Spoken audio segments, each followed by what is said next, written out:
Assalomu alaykum, kanalim a'zolari, Safiya taomlari kanaliga xush kelibsiz.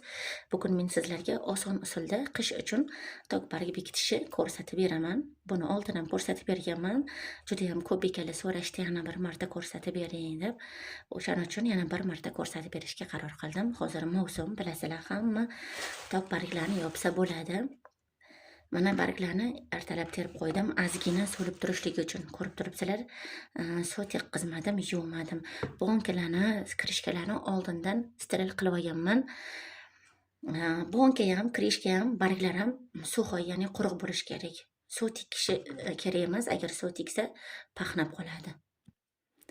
Barglarimizni domchalarini kesib olamiz, chunki o'raganimizcha bizga xalaqit berishligi mumkin.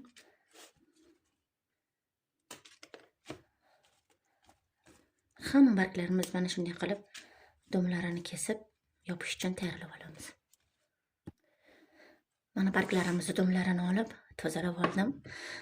Yopish uchun tayyor. Hurmatli bekajonlar, agar barglarimiz yomg'ir tekkan bo'lishi mumkin, shunaqa chang bo'lishi mumkin. Agar shunaqa chang bo'lsa, salfetkada artib olasizlar, yuvmaysizlar, suv tekkizmaysizlar, suvoy salfetkada mana shunaqa qilib artib olsanglar bo'ladi.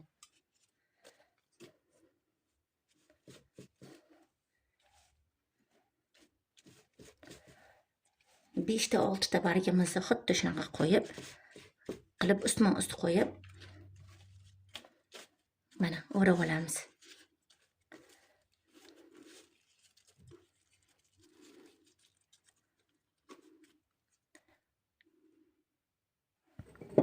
Bir-ikkidan steril qilingan, oldindan steril qilib olingan bonkamizga joylab olamiz.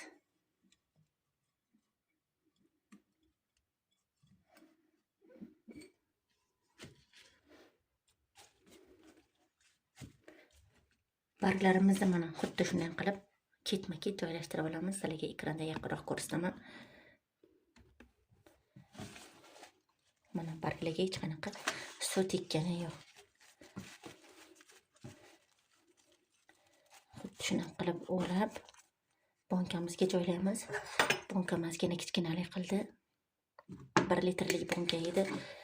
Qo'limga kirib chiqishi qiyinroq, o'shaning uchun mana bu orqali solib olaman. Mana xuddi shunday qilib joylaysizlar.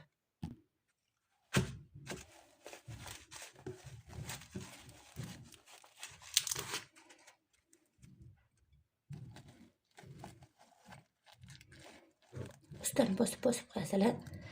Bonkani ustidan bosib solsanglar ko'proq barg ketadi.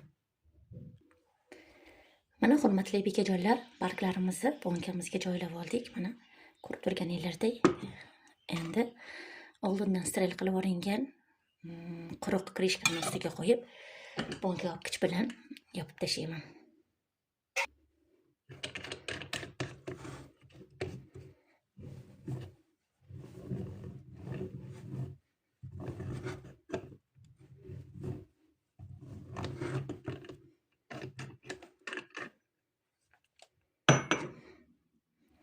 Mana chiroyli qilib zakrevayka bilan yopib oldim.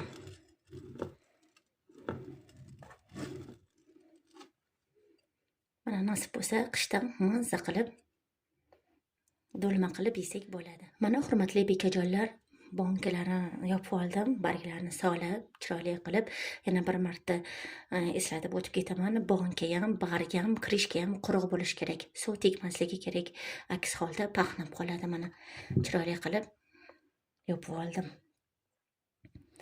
Bu ikkinchi bonkamizga ham xuddi shunaqa ketma-ketlikda barglarni solib yopib olaman. Video uzun bo'lib ketadi, zerikib qolmanglar deb bitta bonkaga tez-tez solib sizlarga yopib namuna qilib ko'rsatib berdim. Agar video sizlarga yoqqan bo'lsa, like bosib obuna bo'lishni unutmang. Keyingi videolarda ko'rishguncha